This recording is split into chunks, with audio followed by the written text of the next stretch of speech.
صاحب سجادہ آستان اولیاء قطب عاشور آستان عالیہ خوبی شریف وہ جملہ عرش مقام صدر کرام علماء ذوی الاحترام حاضرین محفل پردہ نشین ماں اور بہنوں السلام علیکم ورحمۃ اللہ وبرکاتہ۔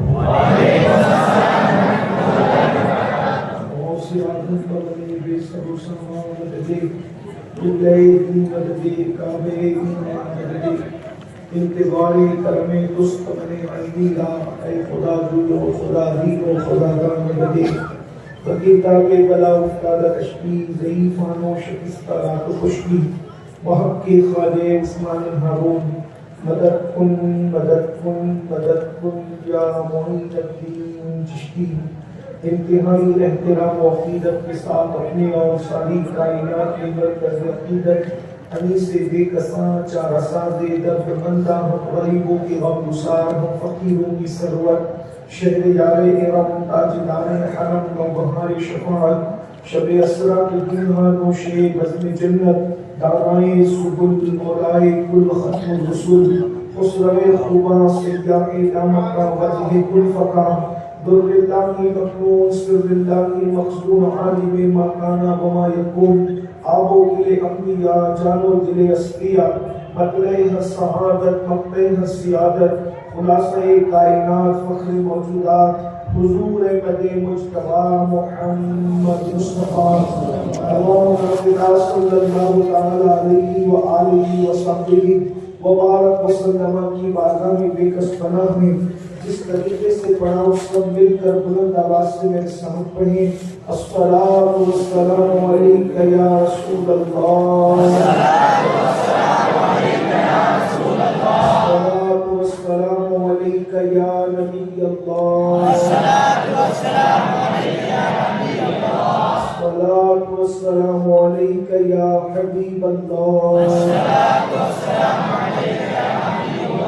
وعلی آلک واصحابک یا نور اللہ، صلی اللہ تعالی علیہ وسلم۔ اٹھا دو پردہ دکھا دو چہرہ کہ نور باری حجاب میں ہے، زمانہ تاریک ہو رہا ہے کہ مہر کب سے نقاب میں ہے، نہیں وہ میٹھی نگاہ والا خدا کی رحمت ہے جلوہ فرما، غضب سے ان کے خدا بچائے جلال باری عتاب میں ہے، وہ گل ہے لمحائے نازک ان کے ہزار جھڑتے ہیں پھول جن سے، گلاب گلشن میں دیکھے بلبل یہ دیکھ گلشن گلاب میں ہے، خدائے قہار ہے غضب پر کھلے ہیں بدکاریوں کے دفتر، بچا لو آ کر میرے قیم پر تمہارا بندہ عذاب میں ہے، کھڑے ہیں منکر نکیر سر پر نہ کوئی حامی نہ کوئی یاور، بتا دو آ کر میرے پیغمبر کے سخت مشکل جواب میں ہے، کریم اپنے کرم کا صدقہ نہیں میں بے قدر کو نہ شرما، تو اور رضا سے حساب لینا رضا بھی کوئی حساب میں ہے۔ آج کی محفل سواد اعظم اہل سنت و جماعت کی عالمگیر تحریک سنی دعوت اسلامی رائچور کے زیر اہتمام 10ویں سالانہ سنی اجتماع کے موقع پر انعقاد پذیر ہے۔ اللہ تبارک و تعالیٰ میری اور آپ سب کی حاضری کو قبولیت کا شرف عطا فرمائے۔ انشاءاللہ میرے بعد حضور امیر سنی دعوت اسلامی کا خطاب نایاب آپ سماعت کریں گے۔ جتنی دیر میں حضرت والا تشریف لاتے ہیں تھوڑی دیر کے لیے میں حاضر ہوں۔ آپ نے اعلانات کے ذریعے سے منتظمین اجتماع کی اعلانات یہ استعمال کیے ہیں کہ آج میری گفتگو کا عنوان ہے عشق رسول صلی اللہ علیہ وسلم کے تقاضے کیا ہیں، عشق رسول کے تقاضے کیا ہیں، اس پر مجھے حکم دیا گیا ہے۔ وہ کہ میں کسی عنوان کو نبھانے کا اہل نہیں، میری حیثیت نہیں، نہ میرے پاس کوئی علمی صلاحیت ہے، لیکن چونکہ بزرگوں کا حکم ہے مجھے اس عنوان کے حوالے سے پابند کیا گیا ہے، اسی مناسبت سے میں نے سورۃ المجادلہ سے آخری آیات تلاوت کر کے اپنے آپ کو مشرف کیا ہے۔ اللہ رب العزت کی بارگاہ میں دعا کرتا ہوں کہ اللہ تبارک و تعالیٰ اس کے متعلق مجھے حق کہنے اور آپ سب کو حق سن کر اس پر عمل کرنے اور اسے عام کرنے کی توفیق عطا فرمائے۔ آج پوری دنیا میں ہر آدمی یہ دعویٰ کرتا ہے کہ میں عاشق رسول ہوں، میرے دل میں عشق رسول ہے، میں محبت رسول کرتا ہوں۔ مشرق سے لے کے مغرب تک، شمال سے لے کر جنوب تک ہر مسلمان یہ اس ذوق میں ہے کہ مجھ سے بڑا کوئی عاشق رسول نہیں ہے اور میں سب سے بڑا عاشق رسول ہوں۔ اور عشق رسول صلی اللہ علیہ وسلم کے حوالے سے یہ باتیں کی جاتی ہے۔ اور یاد رکھیے عشق رسول صلی اللہ علیہ وسلم ہونا بھی چاہیے، کیونکہ یہ ایمان کی علامت ہے، یہ عین ایمان ہے، یہ جان ایمان ہے، یہ ایمان کا ایمان ہے۔ بغیر حب رسول کے نہ ایمان ہے، نہ اسلام ہے، نہ دین ہے، نہ دھرم ہے، نہ مذہب ہے، نہ مسلک ہے۔ مصطفیٰ جان رحمت کے بعد دین ہے، وہی مذہب بھی ہے، وہی مسلک بھی ہے، وہی کتاب بھی ہے۔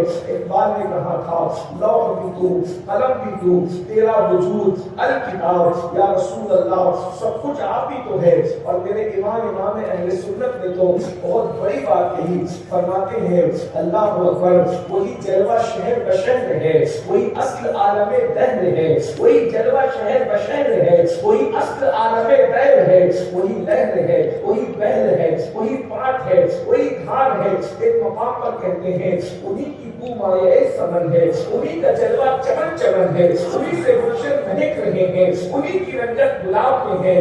اگر ان کی جلوہ آرائیاں نہ ہوتی تو نہ آسمان ہوتا، نہ زمین ہوتی، نہ چاند ہوتا، نہ سورج ہوتے، نہ ستارے ہوتے، نہ سیارے ہوتے، نہ کچھ ہوتا، نہ ہم ہوتے نہ آپ ہوتے۔ وہ جو نہ تھے تو کچھ نہ تھا، وہ جو نہ ہو تو کچھ نہ ہو۔ چاند ہے وہ جہان کی، چاند ہے تو جہان ہے۔ عشق مصطفیٰ بے شک ہونا چاہیے۔ جب ہم دیکھتے ہیں عاشق رسول کو، اللہ اکبر، کبھی ان کے پاس صحابہ کو بھیج کر حضرت اویس قرنی کو کہا جاتا ہے میری امت کے لیے دعا کر دو، یہ عاشق کا مقام ہے۔ جب ہم یہ سنتے ہیں تو ہم کہتے ہیں میں بھی تو عاشق رسول ہوں۔ جب ہم یہ دیکھتے ہیں کہ حضرت بلال حبشی کے قدموں کے نیچے کعبۃ اللہ کی چھت نظر آتی ہے اور بلال کعبے کے اوپر نظر آتے ہیں تو ہم کہتے ہیں عشق رسول کی بنیاد پر ان کو یہ مقام نصیب ہوا، میں بھی تو عاشق رسول ہوں۔ جب حضرت عمار ابن یاسر کو مکمل ایمان کہا جاتا ہے کہ اس کے بال بال میں ایمان ہے، اس کے روئے روئے میں ایمان ہے، تو ہم کہتے ہیں حضرت عمار ابن یاسر کو یہ مقام نصیب ہوا، میں بھی تو عاشق رسول ہوں۔ اللہ اکبر۔